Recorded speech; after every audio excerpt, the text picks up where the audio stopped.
guys, ito ang pang 4th day namin.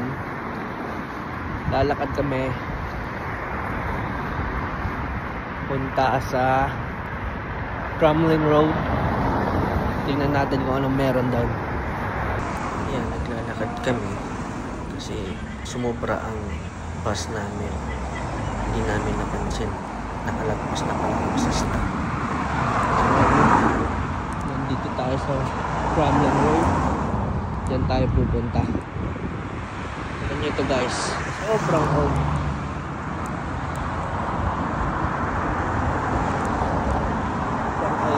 Abandoned courthouse yan dyan dito sa Crumlin Road yan, guys, sa tapat ng ano kaya to? Jailhouse. So tinayo yan noong 1850 at ang official name is Crumlin Road Courthouse in Belfast, sa harap ng Crumlin Road Prison. Ito lang yan sa Belfast matatagpuan guys. So experience natin to guys, sama kayo. So ito diba right down. Dito tayo sa loob.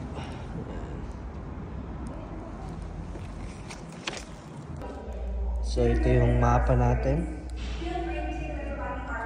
Dito tayo sa loob ngayon. Ayan. Ayan ang kulungan daw dito.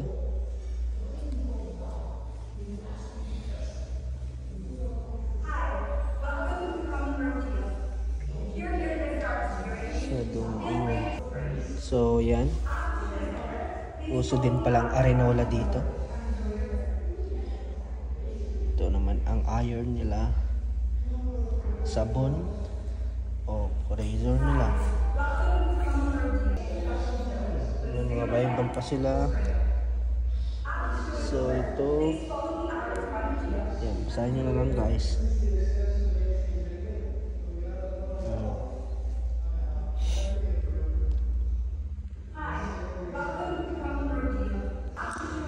Ito naman ang pang-punish nila. Ayan.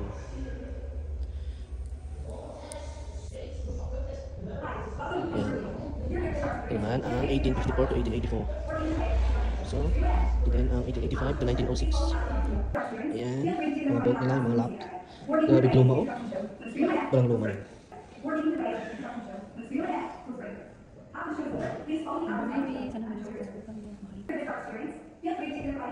Yung paggawa ng sapatos. Dito lang yung execution. Yung mga pinatay. Escape sila, mga nakatakas. Hanggang 1981. So yan, simulan na natin. Let's go! Ayan, nood tayo dito guys.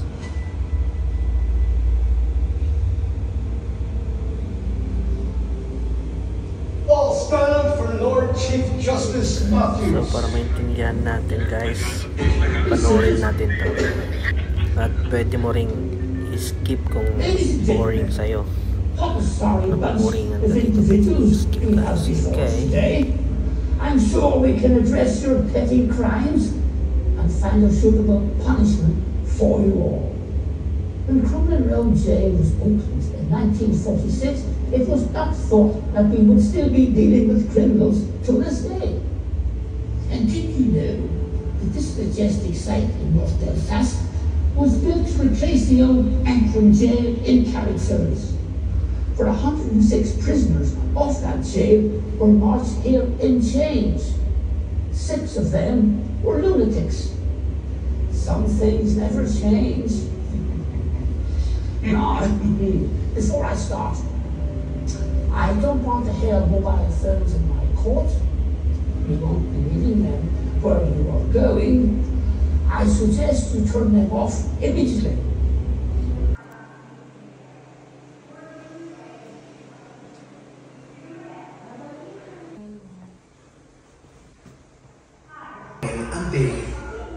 Crumlin Road Jail is located next door to one of Belfast's major public hospitals. Yan, no? Those unlucky prisoners Kala mo totoo. made the return journey, meant an extended extended stay here on the road jail. Number of security gates or grills known as bacon slicers, operated by prison officers and scanned by security cameras.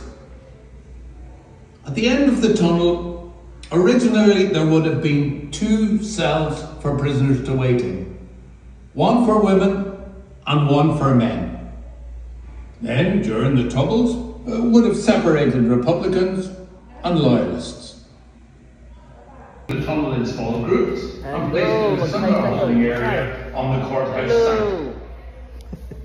Remember, 1 step up and 14 steps down, with a handrail on the left-hand side. And do take care, as there are uneven surfaces. For any of you that don't want to go down into the tunnel, I can show you here one side down there. Okay. So, be on your way. A little more about the tunnel.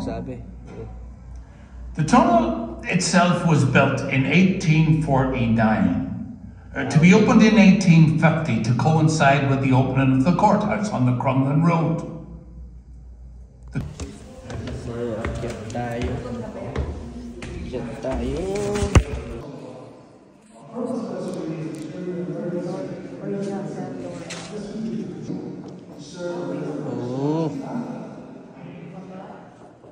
So, ito ang cell door nila. Tagal na yan.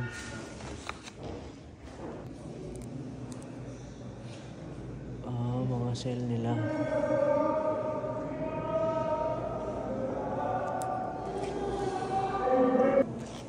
So we meet again. Welcome to my prison.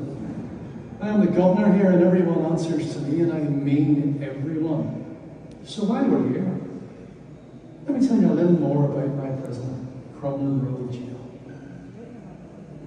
This jail has 4 wings radiating in a fan shape from the circle. So dito guys, ito ang pinaka-exciting part. Tara, samahan niyo ako guys, tara.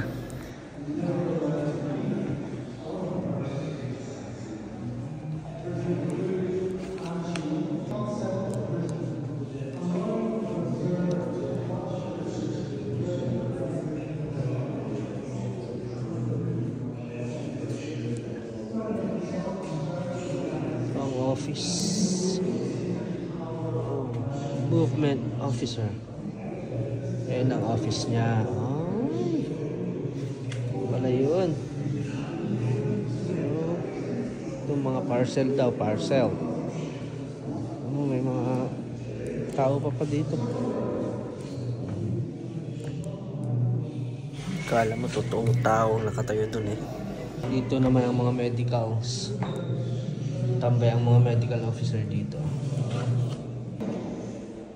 Ayan. 1846. Pasok tayo.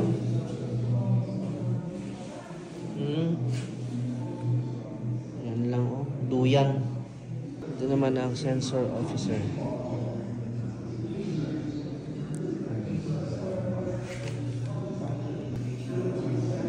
Child prisoner ba? 7 years old.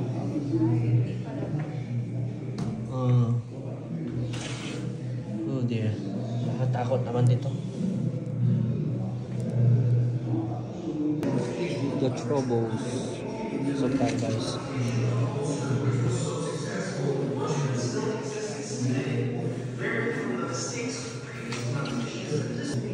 Yeah, nag-upgrade sila dito ng cell. So ganito na. Hello guys. How are you? It's a bit strange having a visitor on the line with us. Say hi to my vlog. Or maybe you're a guest of the governor. Guys. Our visits would normally take place out in the prison box out in front courtyard. To think. So, ito naman ang wing kitchen nila. Pinaka main kitchen nila. Pasok tayo. Yan. Oh. Wash hands muna bago magluto. Ayan, dyan sila pipila. Okay. Dito ang chef. So, ito ang padded cell. Ewan ko ba't nakalak. So, pag nagko-commit ng suicide, dito nila ilalagay. Ganda. Nakakagulat ang mga tao dito. Ayan, kagaya niya. Pwede nilalagay sa padded cell. Yung Arenola, oh. Arenola.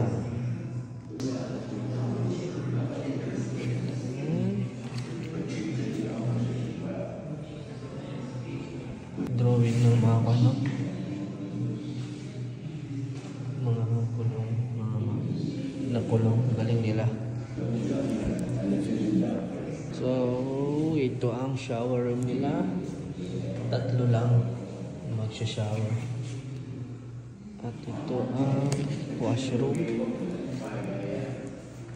Ayan, wash talaga ang washroom. Toilet. Dalawa lang din. Pang lalaki. Dito nila ina-execute ang mga prisoner nila. Ayan, no?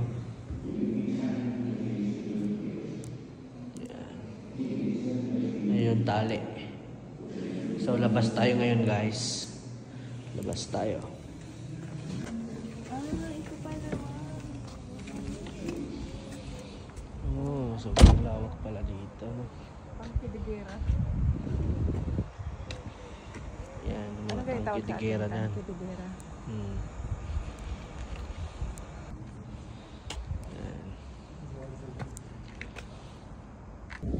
Ito ang labas. So more than 25,000 prisoner po ang nakakulong dyan noon. So kaya ganito kalawak ang prisoner na to. So ayun guys, dito tayo sa labas ngayon. So kung nakikita nyo dyan sila nag-exercise yung mga preso.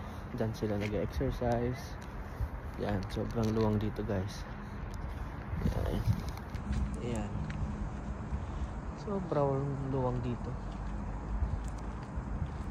Yan. So, madami ang mga nakulong dito, no? 50%. So, ayun guys. Sana nag-enjoy kayo sa loob ng presuhan ng mga pogit magaganda. So, maraming salamat. Punta tayo sa susunod na place. So, sa next na puntahan natin is next puntahan natin. Saan mo gusto? Nagbablog ako dito, binibidyohan mo ko. So guys, yan ang mga sasakyan dito, mga old. Yan, mga old. Ayan guys, hindi pala tapos, dami pa. Ayan ang kanilang helicopter. Kala mo tutubi, oh. Tapos ang jeep. Pag mag-pick up sila ng mga prisoner or maglilipat sila ng mga prisoner, yan ang gagamitin nila. Kasi ito ang siguro ito yung ang laban nila.